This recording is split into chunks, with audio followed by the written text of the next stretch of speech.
ये कहानी Lord of the rings की तीनों फिल्मों से पहले की है, लेकिन इसे उनके बाद रिलीज किया गया था। इस फिल्म में अलग अलग जातियों के लोग दिखाई देते हैं, जैसे कि एल्व्स जो बेहद अमीर और हुनरमंद होते हैं। ये पहाड़ों में रहते हैं और हाथ के काम में माहिर होते हैं। एल्व्स अमर होते हैं, यानी वो कभी मरते नहीं, इसलिए कई लोग उन्हें भगवान जैसा मानते हैं। कहानी में 5 जादूगरों विज़र्ड्स का भी जिक्र आता है, जिनमें गैंडल्फ द ग्रे, सारुमन और एक तीसरा जादूगर ब्राउन कहलाता है। इन तीनों का किरदार इस कहानी में देखने को मिलता है। दूसरी ओर हॉबिट्स नाम के छोटे कद के लोग शायर नाम की जगह में रहते हैं। वहाँ पर न लड़ाई होती है न हिंसा। वो लोग बस खाते पीते मौज मस्ती करते हैं और हमेशा खुश रहते हैं। अब बात करते हैं ऑर्क्स की। ये दरअसल राक्षसों की एक प्रजाति है जो हर जीव के दुश्मन है। इनके नेता का नाम है अज़ोग। इनके साथ ही गॉब्लिन्स नाम की प्रजाति भी होती है, जो कि ऑर्क्स की ही एक शाखा है। तो ये थी वो अलग अलग प्रजातियां जो आपको इस कहानी में आगे देखने और सुनने को मिलेंगी। अब आते हैं असली किरदार पर, बिल्बो बैगिंस, जो फ्रोडो का चाचा है। इस कहानी में बताया गया है कि बिल्बो की जिंदगी कैसी थी। कहानी की शुरुआत में उसे 11 साल का दिखाया गया है, जब वो अपनी जिंदगी की सारी बातें एक किताब में लिख रहा होता है ताकि उसका भतीजा फ्रोडो उसे पढ़ सके। इसके बाद कहानी 60 साल पीछे चली जाती है, उस वक्त की जब ड्वार्फ्स यानी बौने लोग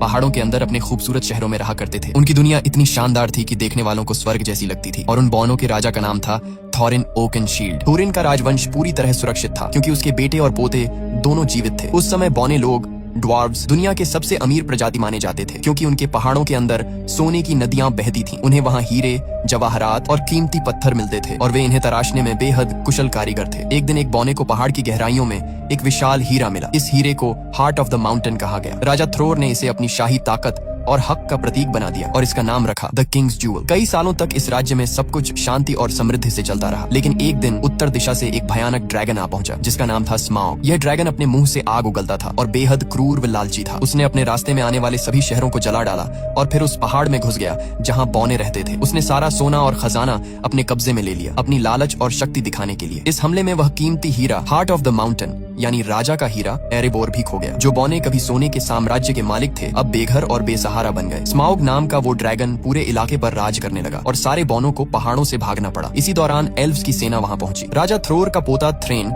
उनसे मदद की भीख मांगता है, लेकिन एल्व्स ने मदद करने से इनकार कर दिया। उनके राजा को डर था कि अगर उन्होंने कुछ किया तो उनके लोग ड्रैगन के क्रोध का शिकार हो जाएंगे, इसलिए उन्होंने मुड़कर देखना तक गवारा नहीं किया। इसके बाद बौने पूरी तरह बेघर हो गए। वो जंगलों में भटकने लगे और राजकुमार थॉरिन को इंसानों के लिए मजदूरी तक करनी पड़ी। जो लोग कभी सोने के महलों में रहते थे, वो अब दर दर की ठोकरें खाने लगे। इस तरह वो बौने जो कभी स्वर्ग जैसी जगह पर रहते थे, अब हमेशा के लिए अपना घर और राज्य खो बैठे। कई साल इसी तरह बीत गए। फिर एक दिन जादूगर गंडाल्फ द ग्रे ने बिल्बो बैगिंस के घर पर एक अजीब सी पार्टी रखी, जिसके बारे में बिल्बो को खुद कुछ पता नहीं था। उस रात 13 बौने 13 ड्वार्व्स वहां पहुंचे, जिनमें थॉरिन ओकेनशील्ड भी शामिल था, जो राजा थ्रोर का पोता और बौनों का नेता था। पार्टी के दौरान उन्होंने बताया कि अब पंछी फिर से उन पहाड़ों की ओर लौटने लगे हैं जहां वे पहले रहा करते थे। एक भविष्यवाणी के अनुसार जब पंछी वापस एरेबोर की ओर लौटने लगे तो इसका मतलब होता है कि स्मॉग नाम का ड्रैगन अपनी तबाही के अंत के करीब है। थॉरिन कहता है, अगर यह संकेत हमने देखा है तो दूसरों ने भी देखा होगा और अब वे सब भी हमारे एरेबोर पर कब्जा करना चाहेंगे, जहां अनगिनत खजाने और सोना अब भी छिपा है। लेकिन हम ऐसा नहीं होने देंगे। हम स्मॉग को मार गिराएंगे, उसे भगा देंगे और अपना घर, अपनी जमीन और अपना गर्व वापस हासिल करेंगे। तभी एक बौना कहता है, लेकिन तुम भूल रहे हो, पहाड़ का मुख्य दरवाजा तो बंद है, अंदर जाने का कोई रास्ता नहीं। तभी गैंडल्फ मुस्कुराता है और अपनी जेब से एक चाबी निकाल कर कहता है, यह चाबी तुम्हारे पिता ने मुझे दी थी ताकि मैं इसे सुरक्षित रख सकूं। ये देखकर एक और बौना कहता है, अगर चाबी है तो जरूर कोई गुप्त दरवाजा भी होगा जिससे हम अंदर जा सकते हैं। गैंडल्फ द ग्रे कहता है, हाँ, पहाड़ की दीवारों के पास कुछ पुराने खंडहर हैं जहाँ से एक गुप्त रास्ता नीचे के कमरों तक जाता है, लेकिन उस दरवाजे को ढूंढना आसान नहीं होगा, क्योंकि एरेबोर के दरवाजे हमेशा अदृश्य रहते हैं। इसके बाद गंडाल्फ एक नक्शा मैप निकालता है और कहता है, इस नक्शे में इसका जवाब छिपा है। शायद ये हमें बताए कि वह दरवाजा कहाँ है, लेकिन मुझे इसे पढ़ना नहीं आता। हालांकि मिडिल अर्थ में कुछ लोग हैं जो ऐसे नक्शे को पढ़ सकते हैं और इसके गुप्त संकेतों को समझ सकते हैं। हमें उनकी मदद लेनी होगी। गैंडल्फ आगे कहता है, इस सफर में बिल्बो बैगिंस भी हमारे साथ जाएगा, क्योंकि ड्रैगन स्मॉग बौनों की गंध को पहचानता है, लेकिन हॉबिट्स की नहीं। इसलिए जब हमें पहाड़ के अंदर घुसना होगा तो बिल्बो हमारी सबसे बड़ी मदद करेगा। लेकिन बिल्बो डर जाता है। वो कहता है, नहीं, मैं नहीं जाऊंगा, वहाँ मेरी जान जा सकती है। अगर उस ड्रैगन ने मुंह से आग फेंकी तो मेरी हड्डियां तक पिघल जाएंगी। इसलिए वो साफ साफ मना कर देता है। मगर अगले दिन जब सभी बौने और गैंडल्फ रवाना हो जाते हैं तो बिल्बो को अचानक कुछ महसूस होता है। वो भागता हुआ उनके पीछे जाता है और उनके दिए हुए सहमति पत्र कॉन्ट्रैक्ट पर दस्तखत कर देता है। अब बिल्बो भी उन 13 बौनों की टोली का हिस्सा बन जाता है और सब मिलकर उस जगह की ओर निकल पड़ते हैं जहाँ ड्रैगन स्मॉग रहता है। यानी एरिबोर की दिशा में। पूरा दिन सफर करने के बाद रात को जब वो एक जगह आराम करने रुकते हैं तो उन्हें एहसास होता है कि चारों तरफ ऑर्क्स राक्षस घूम रहे हैं। तभी एक बुजुर्ग बौना अपनी पुरानी यादें सुनाने लगता है। वो कहता है, जब स्मॉग ने हमारे पहाड़ों पर कब्जा कर लिया था तब हमारे राजा ने अपनी पुरानी नगरी वापस लेने की कोशिश की थी, लेकिन उससे पहले ऑर्क्स की सेना आ पहुंची। उनका नेता बेहद भयानक और शक्तिशाली था। उसका नाम था आजोग। राजा थ्रॉर यानी थॉरिन के दादा ने उससे सीधे लड़ाई की, लेकिन अजोग ने उनका सिर काट दिया। इस सदमे से थॉरिन के पिता थ्रेन पागल हो गए और फिर कभी नहीं मिले। लेकिन थॉरिन ने हार नहीं मानी। उसने अजोग का मुकाबला बिना हथियार के किया और लंबी लड़ाई के बाद अपनी तलवार से अजोग का एक हाथ काट दिया। तब उस दानव को एहसास हुआ कि थॉरिन की नस्ल को मिटाना आसान नहीं है, मगर उस युद्ध में बौनों की पूरी सेना खत्म हो गई और कुछ ही बौने जिंदा बच पाए। फिर वह बौना गर्व से कहता है, उसी दिन मुझे समझ आया कि अगर कोई हमें दोबारा एकजुट कर सकता है तो वो सिर्फ थॉरिन ओकनशील्ड ही है। इसीलिए आज थॉरिन और उसके 12 साथी बौने अपने पहाड़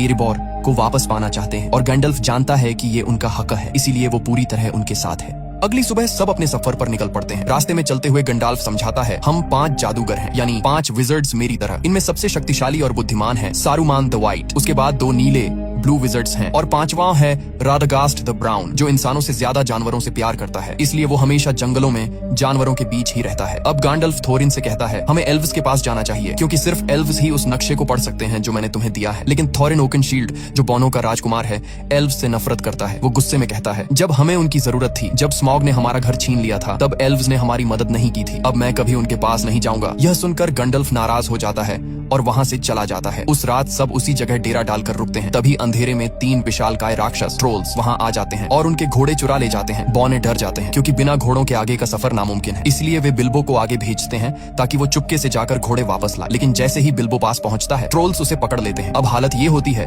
कि सभी बौनों को पकड़ लिया जाता है और ट्रोल्स उन्हें आग पर भूनकर खाने की तैयारी करने लगते हैं। तभी उनमें से एक ट्रोल कहता है, जल्दी करो, सूरज निकलने वाला है। अगर सूरज की रोशनी हम पर पड़ी तो हम सब पत्थर बन जाएंगे। इसी बीच बिल्बो अपनी चालाकी दिखाता है। वो तीनों ट्रोल से बातों में उलझाने लगता है, उन्हें आपस में झगड़वाने लगता है ताकि वक्त निकल जाए। और जैसे ही सुबह की पहली किरणें निकलती हैं, उसी वक्त गैंडल्फ ऊंची चट्टान पर खड़ा होता है। वो अपनी जादुई छड़ी से उस चट्टान पर वार करता है और चट्टान टूटकर 2 हिस्सों में बंट जाती है। उसके पीछे से निकलती हुई सूरज की तेज किरणें सीधी ट्रोल्स पर पड़ती हैं और देखते ही देखते तीनों ट्रोल्स पत्थर बन जाते हैं। इस तरह बिल्बो की समझदारी और गैंडल्फ के जादू से सारे बौने बच जाते हैं और उनका सफर फिर से जारी होता है। आगे बढ़ते हुए गैंडल्फ का 5वां साथी उनके पास पहुंचता है, जिसका नाम है रादागास्ट द ब्राउन। वो भी एक जादूगर है, लेकिन बाकी सभी से बिल्कुल अलग। उसके कपड़े मिट्टी से सने होते हैं और उसके आसपास हमेशा जानवर और पक्षी घूमते रहते हैं। वो गैंडल्फ से घबराई हुई आवाज में कहता है, ग्रीनवुड बीमार हो गया है। ग्रीनवुड उस बड़े जंगल का नाम है। वो बताता है कि वहाँ अब पेड़ पौधे उगना बंद हो गए हैं और जंगल में अब भयानक मकड़ियां बस गई हैं। वो कहता है, ये सारी मकड़ियां डोल गुलदूर नाम की जगह से आई हैं। डोल गुलदूर दरअसल ग्रीनवुड के अंदर एक पुराना किला है जो कभी सौरॉन की शरण स्थली हुआ करता था। गैंडल्फ हैरान होकर कहता है, लेकिन वो तो अब वीरान पड़ा है। इस पर रादागास्ट जवाब देता है, नहीं गैंडल्फ, वो वीरान नहीं है, मैं खुद वहाँ गया था। उसकी आंखों में डर झलकता है। वहाँ एक काली परछाई है, एक प्राचीन राक्षस की आत्मा जो अंधेरे की दुनिया से आत्माओं को बुला सकती है। उसने मुझ पर हमला किया, लेकिन मैंने किसी तरह खुद को बचा लिया और तभी मैंने अंधेरे में उस छाया को देखा। वो सौरॉन की थी। इतना कहकर रादागास्ट एक अजीब सी तलवार निकालता है और गैंडल्फ को दिखाता है। वो कहता है, ये तलवार किसी इंसान की बनाई हुई नहीं है, ये जीवित दुनिया की नहीं, कुछ और है। गैंडल्फ उस तलवार को देखते ही समझ जाता है कि रादागास्ट सच कह रहा है। अंधकार फिर से लौट आया है। उसी वक्त आसमान से भेड़ियों की डरावनी हुआ सुनाई देती है। गैंडल्फ चौंक जाता है। ये वॉर्ग्स हैं। असल में ये भेड़िए नहीं, बल्कि ऑर्क्स के शिकारी जानवर हैं जो उन्हें मारने और पकड़ने के लिए पीछा कर रहे थे। रादागास्ट तुरंत कहता है, मैं उन्हें अपनी तरफ खींच लूंगा, तुम सब भाग जाओ। वो अपनी जादुई स्लेज पर सवार होता है जो खरगोशों से खींची जाती है और ऑर्क्स और वॉर्ग्स उसका पीछा करने लगते हैं। इधर गैंडल्फ और बाकी बौने भागते हुए जमीन के नीचे बने एक सुरंग में घुस जाते हैं। पीछे से वॉर्ग्स उन पर झपटने ही वाले होते हैं, लेकिन वो सब किसी तरह सुरंग के अंदर गायब हो जाते हैं और फिलहाल के लिए अपनी जान बचा लेते हैं। तभी अचानक वहाँ एल्व्स आ पहुँचते हैं, तेज, खूबसूरत और बेहद घातक। कुछ ही पलों में वो सारे ऑर्क्स को खत्म कर देते हैं। इस लड़ाई से बचते हुए बौने, गैंडाल्फ और बिल्बो एक अंधेरी गुफा से निकलकर पहुँचते हैं एक जादुई और रहस्यमयी जगह, रिवेंडेल यानी एल्व्स की धरती। यही वो जगह थी जहाँ जाने का बिल्बो बैगिंस हमेशा से सपना देखता था, लेकिन थोरिन को वहाँ जाना बिल्कुल पसंद नहीं था। वो एल्व्स से नफरत करता था क्योंकि जब उसके कबीले को उनकी सबसे ज्यादा जरूरत थी तब एल्व्स ने मदद करने से इनकार कर दिया था। फिर भी गैंडाल्फ की मनाने पर थोरिन और बाकी बौने वहाँ जाने के लिए तैयार हो जाते हैं। एल्व्स उनका स्वागत करते हैं और उसी वक्त गैंडाल्फ थोरिन से कहता है कि वो नक्शा उसे दे दे ताकि वो इसे एलरॉन्ड यानी एल्व्स के राजा को दिखा सके। थोरिन पहले तो हिचकिचाता है, लेकिन आखिरकार मान जाता है। जब एलरोंड नक्शे को ध्यान से देखता है तो उसे उसमें एक गुप्त संदेश दिखाई देता है। वो बताता है कि ड्यूरिन डे पर तुम्हें ग्रे स्टोन के पास खड़ा होना होगा और वहीं से तुम्हें वो गुप्त दरवाजा दिखाई देगा जो केवल एक खास चाबी से ही खुलेगा। वो आगे समझाता है कि ड्यूरिन डे वो दिन होता है जब पतझड़ का आखिरी चांद और सर्दी का पहला सूरज एक साथ दिखाई देते हैं और वो दिन बहुत जल्द आने वाला है। लेकिन एलरोंड उन्हें चेतावनी देता है, तुम ही अकेले नहीं हो जो उस जगह पर नजर रखे हुए हो, बहुत से लोग वहाँ पहुँचने की कोशिश कर रहे हैं। और तभी वहाँ प्रकट होता है एक और शक्तिशाली जादूगर सारुमन द व्हाइट, जो ताकत में गैंडाल्फ के बराबर है। सारुमन गैंडाल्फ से कहता है, हमें उन पहाड़ी रास्तों पर नहीं जाना चाहिए जहाँ ड्रैगन स्मॉग सो रहा है, क्योंकि वो पिछले 60 सालों से गहरी नींद में है। अगर वो जाग गया तो ये पूरी दुनिया राख में बदल जाएगी। लेकिन तभी यूनिकॉर्न्स कहते हैं, अगर स्मॉग जाग गया और उसने दुश्मनों के साथ हाथ मिला लिया तो तबाही ऐसी होगी जिसकी इंसान कल्पना भी नहीं कर सकता। वे गैंडाल्फ को सब कुछ बताते हैं जो रैडगास्ट यानी 5वां और भूरा जादूगर पहले ही बता चुका था। लेकिन सारुमन उनकी बातों पर यकीन करने से इनकार कर देता है। तभी एलरोंड एल्व्स का राजा गंभीर आवाज में कहता है, 400 साल पहले जब अंधकार ने इस धरती को निगला था तब हर चीज खत्म हो गई थी। अब बड़ी मुश्किल से हमने फिर से शांति पाई है और मैं नहीं चाहता कि वो विनाश दोबारा लौट आए। इसलिए एल्व्स और सारुमन दोनों ही थोरिन के मिशन में साथ जाने से इनकार कर देते हैं। मगर थोरिन को किसी की मदद की जरूरत नहीं थी। वो पहले से ही एल्व्स से नाराज था, इसलिए बिना कुछ कहे, बिना अलविदा बोले वो वहाँ से निकल जाता है। कुछ समय बाद थोरिन और उसके साथी पहुँचते हैं धुंध से ढकी पहाड़ियों में, जिन्हें मिस्टी माउंटेन्स कहा जाता है। कहते हैं यहाँ विशाल पत्थरों के जोड़े रहते हैं जो जिंदा हैं और एक दूसरे से लड़ते रहते हैं। शुरुआत में किसी को यकीन नहीं होता, लेकिन अचानक पूरी घाटी हिलने लगती है, आसमान गूंज उठता है और सामने दिखते हैं वो विशाल पत्थर जो सचमुच एक दूसरे पर हमला कर रहे थे। उनकी टक्कर से पूरी धरती कांप उठती है और थोरिन का दल अपनी जान बचाने के लिए भागने लगता है। कोई और रास्ता न देखकर वे पहाड़ों की गुफाओं में छिप जाते हैं। लेकिन जैसे ही वे अंदर जाते हैं उन पर हमला कर देते हैं गॉब्लिन्स, डरावने, कुरूप और खून के प्यासे जीव। वे सारे बौनों को पकड़ लेते हैं और गहराई में ले जाते हैं। उधर दूसरी तरफ दिखाया जाता है कि ऑर्क्स और उनके निर्दयी नेता एजॉग, जो कभी थोरिन के हाथों अपनी बाह गंवा चुका था, अब गुस्से से पागल हो चुका है। वो दहाड़ते हुए अपने सैनिकों को आदेश देता है, थोरिन को ढूंढो और उसका सर मेरे सामने लाओ। थोरिन सोचता है कि एजॉग मर चुका है, लेकिन हकीकत में वो जिंदा है और अब उसकी आंखों में सिर्फ एक ही जुनून जल रहा है, थोरिन और उसके पूरे कबीले का सफाया करने का।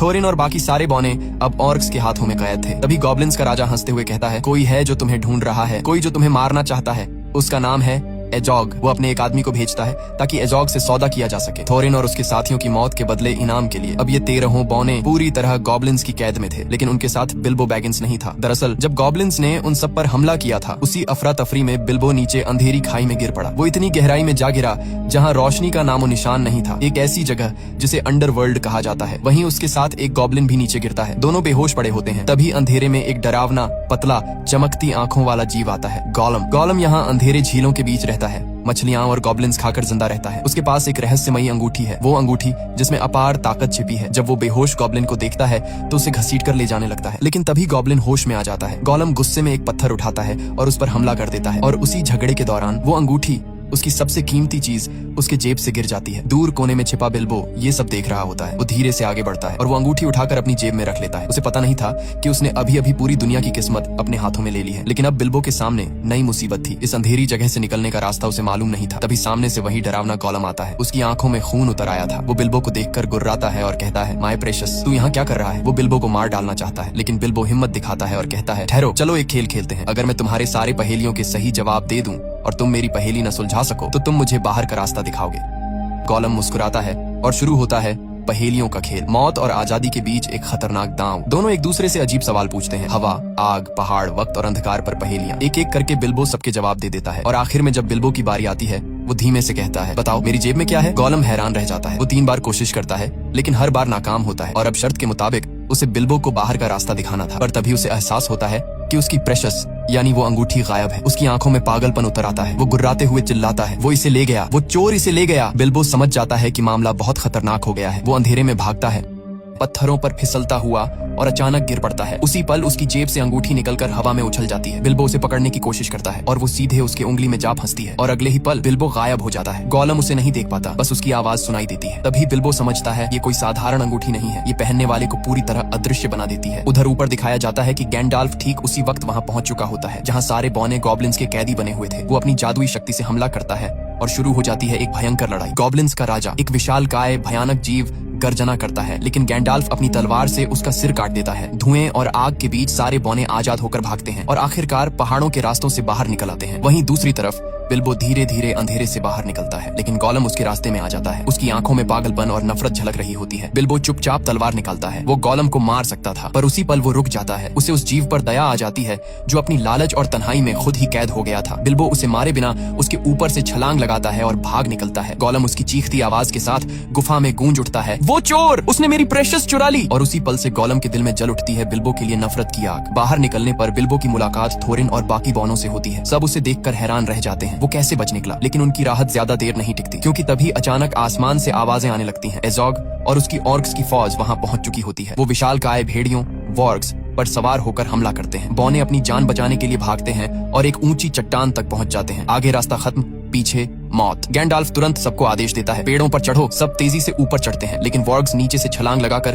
पेड़ों को हिलाने लगते हैं। हवा में डर और चीखें भर जाती हैं। गैंडाल्फ अपनी छड़ी उठाता है और एक शक्तिशाली मंत्र बोलता है, नार फायर। अचानक आग भड़क उठती है और वो जलते हुए पाइन कोन नीचे फेंकता है। आग की लपटें भेड़ियों को घेर लेती हैं। कई ऑर्क्स जलकर गिर पड़ते हैं। आसमान में धुआं उठ रहा था, नीचे मौत थी और ऊपर टहनियों पर लटके थे थोरिन, बिल्बो और बाकी सारे बौने। और तभी कुछ ऐसा होने वाला था जो उनके भाग्य की दिशा हमेशा के लिए बदल देता। थोरिन और अजोग का आमना सामना फिर से होता है। थोरिन जैसे ही अजोग को देखता है, उसके गुस्से की कोई हद नहीं रहती, क्योंकि अजोग ने ही उसके दादा का सिर कलम किया था। वो गुस्से में अपनी तलवार निकालकर उस पर टूट पड़ता है, लेकिन अजोग बहुत ताकतवर होता है। उसका भेड़िया थोरिन को मुंह में दबोचकर जोर से फेंक देता है। अजोग अपने सैनिकों से कहता है कि थोरिन का सिर काट दो। तभी जब उसका आदमी तलवार उठाता है, बिल्बो बैगिंस उस पर हमला कर देता है। लेकिन बिल्बो इतने बड़े राक्षसों से मुकाबला नहीं कर सकता। उसके सामने 4 ऑर्क्स अपने अपने विशाल भेड़ियों पर सवार होकर उसकी ओर बढ़ रहे होते हैं ताकि उसे मार सकें। तभी बाकी बौने पेड़ों से नीचे उतरते हैं और उन पर हमला कर देते हैं। लेकिन ये ऑर्क्स बहुत ताकतवर होते हैं और बौनों के लिए उनका सामना करना मुश्किल पड़ता है। तभी आसमान से विशाल ईगल्स, गरुड़ जैसे विशाल पक्षी